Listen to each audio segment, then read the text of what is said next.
This National Fire Academy training module was made possible in part by sponsorships from the following partners in firefighter safety: the Volunteer and Combination Officers section of the International Association of Fire Chiefs, WHP Training Towers, Pierce Manufacturing. This program is also endorsed by the National Fallen Firefighters Foundation.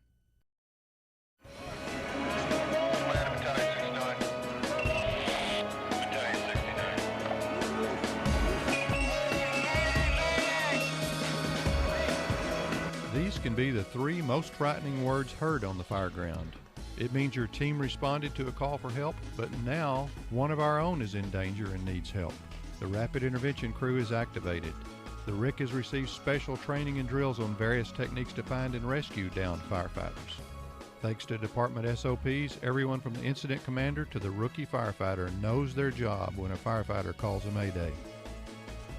But have we forgotten the very first most important step, and that is to call the Mayday in the first place? Are you 100% confident in your competency in calling a Mayday? How much real Mayday training have you had? Do you drill on calling the Maydays? Have you ever even practiced calling one? Well, if you're like most people in the American Fire Service, the answer to all this is no, I never have. I'll just know when it's right. And that's why we have so many firefighters that we lose that are in a rescuable situation where we don't get the RIC team going soon enough. Hello, I'm Randy Corbin with American Heat. We're glad you joined us on this special session about Firefighter Mayday. We're coming to you in conjunction with the National Fire Academy, and you'll need to be sure to go through the courseware associated with this video training lesson, because for this particular course, you'll even get a certificate from the National Fire Academy upon your successful completion. So, we're glad you joined us. We're coming to you today from Baltimore, Firehouse Expo 2005.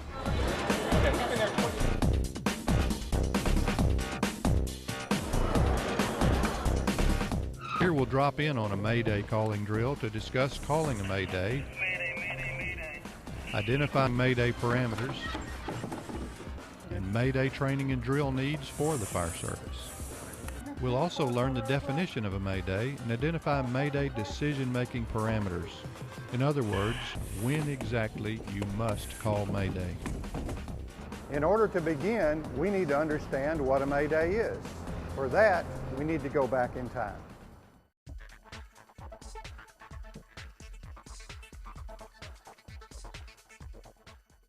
The word Mayday comes from the French term Mayday, an imperative which means help me. Mayday was adopted as a distress call by the International Radio Telegraph Convention in 1927. In international radio language, the phrase Mayday, Mayday, Mayday means life is in danger, immediate help needed. Mayday, Mayday, Mayday, I'm on Division 1. There has been debate over firefighters' use of the word Mayday to dispatch the Rapid Intervention Crew, or the RIC. According to the National Search and Rescue Committee, which is made up of the U.S. Coast Guard, the Federal Aviation Administration, and the Federal Communications Commission, using the word Mayday is acceptable, although Firefighter 1 and 2 standards don't actually use it. Job Performance Requirements, or JPRs, don't include information on Mayday decision-making or execution. Other standards recommend that the fire service radio traffic not include the word Mayday at all. This training course will use the term Mayday for the sake of simplicity. As with any instructions seen or read in FETN training courses, consult your local protocol. Firefighters should use whatever terms and calling procedures are outlined for their jurisdiction. Whatever the term, understanding how and when to call the RIC to intervene and save a firefighter's life is an important skill, and it's one that every firefighter, whether career or volunteer, needs to have. In a firefighter's career, he'll probably never have to call Mayday. But if he's ever faced with that kind of condition, he must have the competency to be able to do it correct, 100% correct, the first time. You may not get a second chance. Since it is so important, why is getting a firefighter to call a Mayday such a problem? First, there are no national standards related to calling a Mayday. There are no specific parameters or rules for when a firefighter must call for help. Second, there is a significant lack of departments teaching and drilling Mayday. These two problems create a third issue. They affect how decisions are made on the fire ground, a method also known as recognition prime decision making, or RPD. The idea is that when a person is confronted with a situation, they respond based on their previous experience with a similar situation. It's kind of explained as having a carousel slide tray in your head that are pictures of different events that you've gone through. You remember what you did at that similar event, so you go through that slide tray real quick and say, I've been here before, this worked the last time, I will do this time. Okay, and where would your microphone be? Be on the right side. Because I took it over the back of my head. RPD is simply the way a person reacts to any given situation. It is based on each individual's experiences and training. It is like football practice. The drills on throwing motion, form tackling, or receiving drills may seem pointless during practice. But when it's game time, if you've practiced and drilled those skills enough, what you need to win the game will come naturally. If Mayday calling is not in a firefighter's RPD experience, it won't be an instinctive response. The only way to make sure that calling a Mayday will come naturally to a firefighter in danger is to train and drill until it becomes a part of their RPD process. The only way we can do it is through training over and over and over again. If there's a skill that's life-saving and you don't do it very often, you have to practice it a lot. And why does the Mayday response need to be part of a firefighter's RPD? If a firefighter is faced with a life-threatening situation, time is of the essence. The firefighter must call Mayday immediately to avoid risk of being harmed. Several factors could change your situation at any moment. First is the presence of carbon monoxide. This noxious gas quickly reduces a person's thinking and motor skills. It can cause them to do things that make the situation worse, like standing up, taking their face mask off, or going toward the fire. As ridiculous as it sounds, they may not know they are doing the wrong things.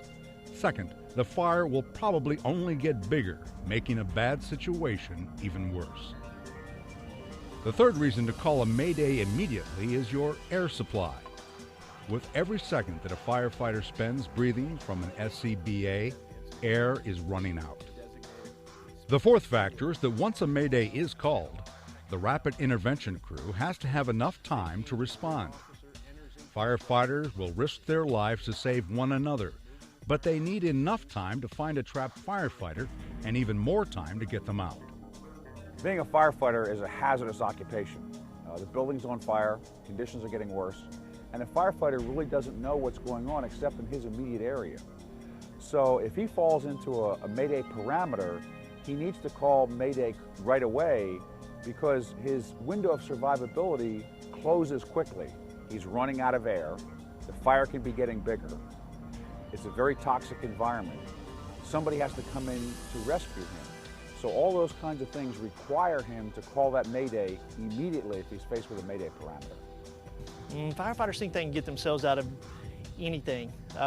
Firefighters can get themselves in anything, they think they can get themselves out. This is a necessary thing that's okay to call for assistance early on.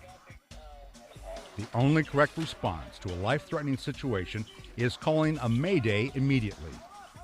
Calling a Mayday starts the process that can save your life. When must you call a Mayday? A. When there's immediate danger to life and health. B. When you first put on your SCBA. C. When you are entering a burning building. Or D. When a firefighter runs into a Mayday parameter.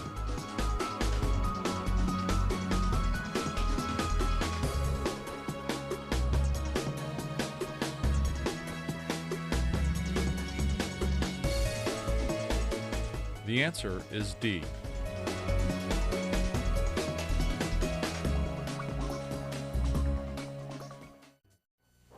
Hi, my name is Mike Milam. I'm the captain of Ladder 6. I would like to share with you my experience at a recent close call I had at a house fire. I'm now standing in the small backyard off the alley of the fire building. At 1:20 in the morning on October 30th, Ladder 6 responded. We parked in the alley. I grabbed my mask, I ran into the backyard. At that time, I could see flames and smoke coming out of the windows on the basement on the south wall. There was a hose that was coiled in the backyard that charged at that time. I directed 2 members of Ladder 6 do a quick search, primary search on the main floor, and at the same time find the stairs to the basement. I directed the Ladder 6 driver to stick a fan on the porch, and I searched left to right to meet my crew. The plan that I had is probably what you're formulating right now, is basement fire, hose lines in, push the fire out the windows that are already vented, fire up the fan, blow out the heat and smoke out the windows, and call for Marshal 5. That's not quite the way it went. A few extenuating things happened. I'm now standing inside the house. The camera is right inside the back door we came through. This is a family room. Right behind me is a hallway. The smoke was thick in the main floor. It was warm, but not untenable. The smoke was rolling out pretty good. Due to these conditions, we're all on our knees. The hose line and the engine crew had advanced to here. Ladder 6 crews proceeded, 2 members to the right to left, and I went left to right. Okay, we're now in the middle of the building. To the camera's right is the hallway I just came down. Behind the camera is the kitchen, a bathroom, and the dining room. The front door and the living room are to the camera's left. Behind me is a den. The stairs are to the camera's right here. Stairs going down to the basement and stairs going up. So this is where I met up with the Ladder 6 crews. The engine crew had been in the hallway, and we're proceeding, found the steps. Remember placing one hand on the first step and then the second step of the basement. Not going there without a hose line. About this time there was some discussion about backing the lines out. I'm now standing in the den. The camera is at the top of the basement stairs. So my partner from Ladder 6 and myself, we're searching along, working our way to the building. I breathe in and I get no air. Breathe in and I get air. Visibility is 0, can't see anything. The building is very charged with smoke. I believed at that time that I was low on air and that my bell had malfunctioned and wasn't ringing. So together we broke the windows out. To my surprise, I didn't put those things together. When we broke the windows out, I was aware that there was flames on the other side of the window. I wasn't sure whether or not it was an exterior window. I thought perhaps it may be an interior wall with windows on it, providing daylight to a stairwell or something like that. So I directed my partner that we would proceed to another way out. At that point, he's proceeding toward the exit. I'm behind him, and I ran out of air. I had no air. I got my face on the floor, pulled my face mask away, took one gulp and realized that that was not an option. So I began trying to undo my low pressure hose and to stick it in my coat. I was surprised my fine motor control was slipping, and I was having difficulty undoing the low pressure hose. The very next recollection I have after that was being in the medic unit and being aware that the medic unit is going down the street, and I'm calmly talking to the paramedic. Okay, back out in the hallway. This is from the period of time that I don't remember, in between trying to undo my low pressure hose and when I was woke up in the medic unit. This is what I've been told. My partner proceeded to the exit door, realized I wasn't with him, and came back looking for me. At the same time, I was having my difficulties with the mask. Ladder 8 crew members had directed a hose line, had advanced it to the top of the basement stairs. At that time, a Ladder 8 member became aware that somebody was behind him, me, and what he's told me is that I wasn't, in spite of the heat, I wasn't on my knees. I was up in the air and stating with emphasis, "We've got to get out of here." He tried to direct me toward the exit door. I was aware that I was there. He could feel me and point me in the right direction. Apparently, I was fighting against him, trying to go in the wrong direction. Briefly after that, I collapsed. He got his partner to help him, and together they dragged me out of the back door. In the family room next to the back door, other firefighters, Ladder 6 crew and others took over and pulled me out of the building. So when I became aware of my surroundings again was in the medic unit. At that time, I was calmly talking with the paramedic. Reflecting back on it now, I believe at that time they had already given me some Valium. It is my recollection I had 100% awareness when we were in the room dealing with our situation, and 100% awareness in the medic unit. In between, I don't remember any of it. It was, and it hasn't come back to me. It was like a switch was turned off when I was in the house trying to undo my low pressure hose, and the switch went back on when I was in the medic unit. I've been told when my face piece was removed, there was no air coming out of it, and that I required assistance in my breathing. I wasn't breathing on my own. I don't remember any of that, of course. This was a basic little house fire that was a very close call for me. Fortunately, I was found quickly, and the outside of the building was only about 40 feet or less to safety. What I would learn from this is the importance of using water to cool a box. Make it a priority to get enough hose lines laid quickly.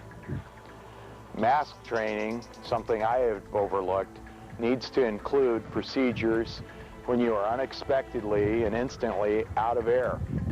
We no longer have low pressure hoses, so we're going to have to do things a little differently. Another point would be to be proactive in your radio messages.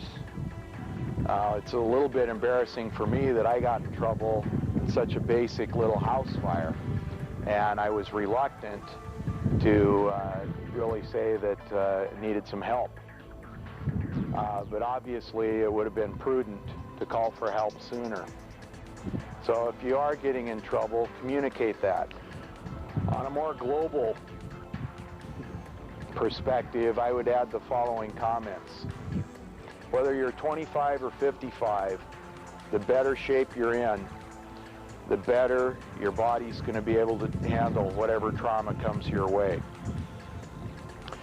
The impact on family and friends is huge. Be aware of that when you have a significant incident with your crew. Meaningful fire tactic training on a regular ongoing basis is needed throughout the department. The department's working on this, but take it upon yourself, along with your crew members, to make a difference and improve your training at basic tactics. Thanks for your attention.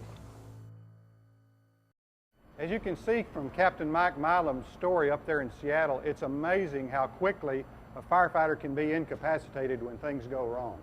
We want to thank Seattle for providing that footage and for providing that lesson that we can all learn from. You know, it all boils down to we've got to call Mayday immediately. That's what determines the success of the operation and if we're going to get back or not. During a working fire, as you all know, our situation can change just as quickly as you can flip a light switch.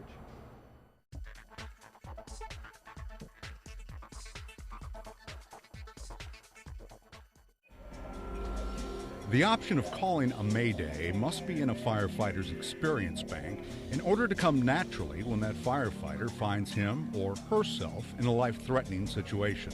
A Mayday must also be called immediately in order to have the best chance at preserving life. So why do firefighters still avoid or delay doing it? The answer can be found by looking to the sky. Just as firefighters must call for a Mayday when they're in danger, military fighter pilots are required to eject from their aircraft if they are in danger. Both firefighters and fighter pilots are taught to be aggressive, and they both want to win. Their stakes are high. Other people's lives, as well as their own, depend on their actions.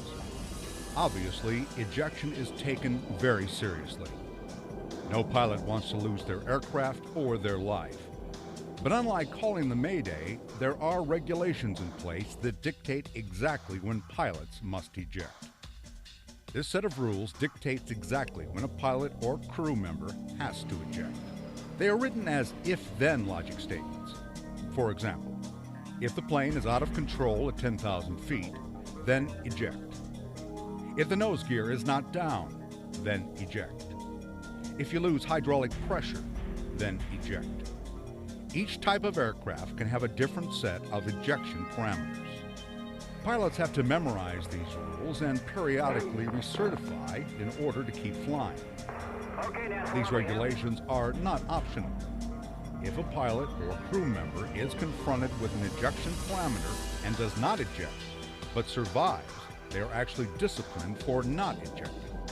Unfortunately, even with all the standards, drills, and parameters that are set out for them, some fighter pilots still do not make the decision to eject when they should. What could possibly keep them from choosing to save their own life? The answer may lie in a military study. Through extensive research, they have identified 10 reasons why pilots or crew members may delay or fail to eject. Keep in mind that these may also be the same factors that keep many firefighters from calling a Mayday. Temporal distortion, or the perception that time seems to speed up or slow down. Reluctance to give up control. Channeled attention. A loss of situational awareness. The choice not to eject may stem from fear of the unknown, or fear of retribution. It could be a lack of knowledge, attempts to fix the problem themselves, pride, or denial. It's often very hard for firefighters to take that step, hey, I need help out of this situation, because of the bravado, the egos. Firefighters, we don't need help, we give help. We're here to save the people, and we don't see people saving us. People are very reluctant to call a Mayday for the fear that they might be just terrorized the rest of their career in the fire service by people making fun of them or making jokes or being the butt of somebody's joke. And really have to get beyond that, because this is not a practical joke where, yeah, no one got hurt, no one got killed. This is a life and death situation that they really need to take a lot more seriously and not worry so much about the fact that, you know, their ego may get bruised, because the fact is they may die, and you'd rather have a bruised ego than be dead. A pilot who ejects cannot take back that decision, but a firefighter can cancel a Mayday at any time. And just like the guidelines for military flight crews are in place to save their lives, the guidelines for calling a Mayday are intended to save the lives of firefighters. We keep fighting and fighting and fighting, never give up, and that's a good thing. But when the building's giving you up, you need to declare that Mayday. Just like the fighter pilot must eject. We can replace the airplane, we can't replace the pilot, We don't want the firefighter to die, so we need to be able to get him out. You did nothing wrong. The building is giving you up. You must declare a Mayday. There's a lot we can learn from the way that the military trains their fighter pilots in ejection parameters. They have to demonstrate 100% proficiency in every aircraft they may fly, and they have to demonstrate that proficiency every 6 months. We need to do the same thing as firefighters in demonstrating the mastery for when we should call a Mayday. We have discussed, or we are discussing in this lesson plan, 4 different triggering events. Those need to be ingrained in us until we demonstrate 100% mastery at least annually. Let's go to Cleburne, Texas, where there is a company called trainingdivision.com. They're teaching firefighters today how to master those Mayday parameters.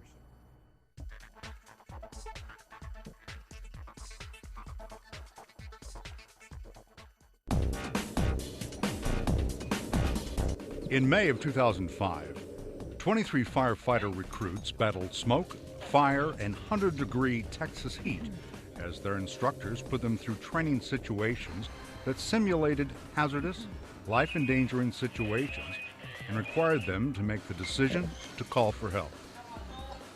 We did feel it was very, very important for all firefighters, rookie firefighters, to learn from day one about Mayday and how to call it. Under live fire conditions, we will put them in a Mayday parameter where they become lost or trapped, and they have to implement the Mayday. Just adds another level of stress they get used to calling if they ever need it. So what exactly are these situations that require a firefighter to call a Mayday? Under what circumstances must they call the rapid intervention crew to intervene and come after them? According to basic Mayday doctrine being developed, if firefighters find themselves in any of the following 4 positions, they must call a Mayday. If they fall, if something collapses on top of them, if they get lost or trapped, if they are stuck. You guys, I'm stuck in this room. We had to come up with parameters for firefighters. If this happens, then call Mayday. So through group process and just study of line of duty death reports, we came up with a series of parameters specifically in the beginning for a single family dwelling, because everybody goes to a single family dwelling. Things that could happen to you in almost any kind of occupancy. When you get into a Mayday situation, it can be very disorienting, very, very stressful. The firefighter needs to realize that they need to call for help immediately in those situations, because they might not be able to get out quick and they might need help. Remember, a Mayday can always be canceled if it turns out not to be needed. But in one of these 4 dangerous positions, getting the RIC team on their way in the meantime could mean the difference between life and death. One of the excuses firefighters give us in terms of why they don't want to call Mayday may say, well, I could get myself out right after I called it. Well, that's okay, but you don't know that. If you fall through a floor, your adrenaline's flowing, you may see the exit within 5 feet of you. But we say you still need to call that Mayday because you don't know what's going on in the other part of the building. You don't know if you're injured, your air is running out, you're disoriented, and something has gone wrong. By declaring the Mayday, the RIT team is on its way. You can still try to self-rescue yourself, and if you get to the back door and meet the RIT team, fine, no harm, no foul. If you get out before they get there, you can always call command and cancel the Mayday. Command received.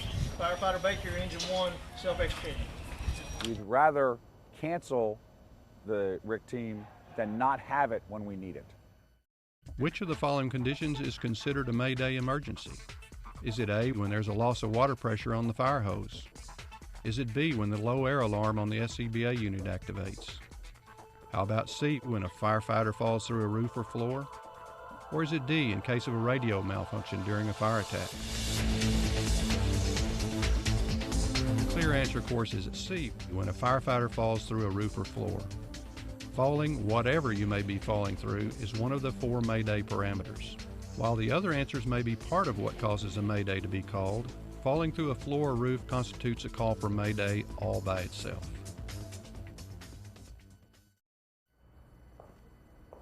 Training on these 4 Mayday parameters are critical. Whether you're trapped, whether you're ensnared, you've fallen, there's a collapse, all of those have to trigger an immediate response in calling a mayday.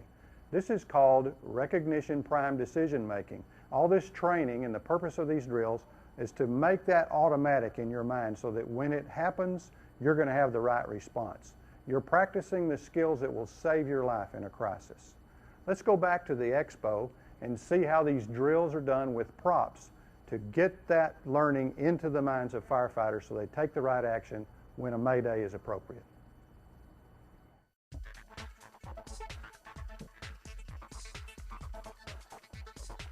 Off into other rooms and you go search the rest of it, or you complete the room you're in? Complete the room you're in. Drills serve a purpose different from any other fire training.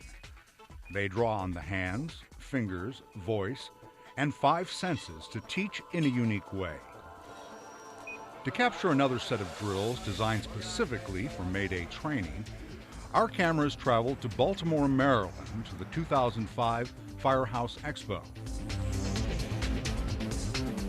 Here, over 15,000 fire, rescue, and EMS professionals gathered to attend hands-on training courses, classroom sessions, and the largest exhibit floor on the East Coast. Students in these Mayday classes get to feel firsthand what it's like to have their lives put in danger. They're using props designed just for the Mayday training. This one is called the Entrapinator. After we came up with the 4 basic parameters, we had to create props that would recreate those conditions that would make a firefighter make that transition from being the aggressor to now something has happened to me physically and I have to make the decision to call Mayday. The Entrapinator is what we have at Training Division, and it simulates all the different Mayday parameters. In the first trap, the firefighter will become trapped in a space with no perceived way out. When they realize they are trapped and either cannot find the exit or have become disoriented, they must call a mayday. After they get radio confirmation that their call has been received, they are free to move on. If all of a sudden you don't know where you are, or you can't get out of where you are, meaning you're either lost or trapped, that's not supposed to happen. You need to call Mayday. The second trap simulates being stuck. In another set of obstacles, an instructor loops a piece of wire rope over the SCBA bottle. For some reason, you just can't move forward, you can't move backwards, you don't know what it is, and all of us have experienced that to some extent. If you're stuck, again, you must call Mayday. Third is the simulation of a ceiling collapse. Mayday, Mayday, Mayday. Here, a piece of chain link fence is dropped over the firefighter and held in place. In the Entrapinator, a system of pulleys operated by an instructor lowers 2 wooden panels onto the firefighter's back, holding them in place until they call a mayday. Mayday, Mayday, Mayday. Ceiling collapses happen. If something collapses on you and now you're pinned under it, again, you must call Mayday. The last prop simulates falling through a floor or a roof. As the firefighters climb the stairs and ramp, their weight tips them over into a pit of foam. You could fall through either a floor or a roof. If you fall through, something went wrong. We are not supposed to fall through the floor. Most skill sets, you don't have to get 100% right. There's a window of acceptability. But if there's a skill that you very rarely have to perform, you need to be 100% competent, especially if it's a life-saving skill for yourself. So if there's low frequency but high consequences for not doing it correctly, you need to increase your skill set at the beginning. So when it comes to Mayday, 100% is the only passing skill, is the only passing score for that competency.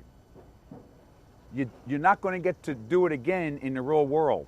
The first time you may call Mayday may be your last time, so you've got to get it correct. By doing realistic training, we're putting the firefighter in as close to a realistic situation as he is, so we develop good training habits as well as good training procedures. You can implement this into your air pack training, you can implement this into your PPE training, your search and rescue training, your live fire training.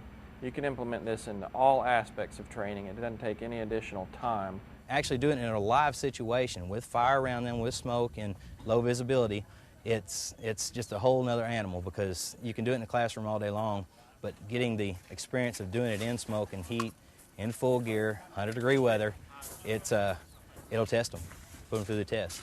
As close as you can get to the real thing. Your unit, whatever he just assigned you to, engine 1 or 2. Another Firehouse Expo drill was designed to help firefighters remember the Mayday calling procedures. Once the firefighter declares Mayday, they need to give out certain kinds of information. And there's several different models. We've just settled on Lunar. Accomplishing ventilation, just repeat unit name, firefighter name. Copied Mayday unit. This system uses the acronym LUNAR. It stands for location, where you are, unit, or what apparatus you're with, your name, your assignment, and what resources you think you need. In addition to memorizing the calling procedures, firefighters should keep them on a card that stays with each firefighter at all times. Having that information at hand can help jumpstart your memory in the middle of a stressful situation. This card has the LUNAR letters, what they stand for, and the radio procedures for that department. On the other side of the card are the Mayday parameters, or when a firefighter must call a Mayday. The card is just a job aid, if you will, just to remind people that these are the kinds of things to remember. We don't expect the person to take it out of their pocket in the middle of a fire, but it just sends them a message that this is okay for you to have, this is okay for you to use. It's also got the Mayday parameters on one side and the Lunar on the other side, just as a mind jogger that it's in front of you all the time. 10 years down the road, if they've never used it, and all of a sudden, a house collapses on them and they're trapped, they immediately think to call Mayday. They can immediately remember Lunar, go down that list rather than not getting any help, just trying to get out without letting anybody know. The fire service is built on the concept of train the way you fight, fight the way you train. Firefighters practice tying knots their entire career. They need to practice calling Mayday their entire career. Firefighters need to make the decision that it's okay for them to call Mayday before they get on a fire truck, because they're never going to know when they have to do it. And when they do, they've got to do it right the first time. As we've learned from Captain Milam in Seattle, and as we've learned from firefighters just like you here in Baltimore, there's more to it than just calling the Mayday. It's not just training for the sender, but also for the receiver so that the proper actions are taken. What a Mayday is, when to call it, and why it must be called quickly are all important components. Well, hopefully now you've got the point that calling Mayday is something you have to practice your entire career. Whether you're a recruit or a veteran, it's got to be done periodically your entire career. Your decision not to call a Mayday may be the last decision you ever make. Our thanks goes out to the National Fire Academy for this life-saving information, and to Captain Milam and the rest of the Seattle Fire Department for their contribution to this program, sharing their lessons learned. Thanks for joining us on American Heat. We'll see you next month.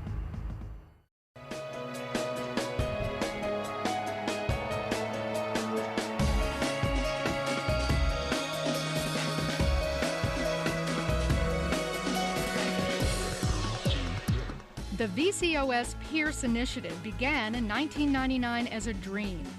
The VCOS wanted to change the direction of volunteer and combination leadership. Pierce wanted to help. The collaboration resulted in Pierce and Contender donating $100 of profits for each apparatus to the VCOS after volunteer and combination departments purchased their products. Success is the only word that describes the program. Please go to www.vcos.org for more information.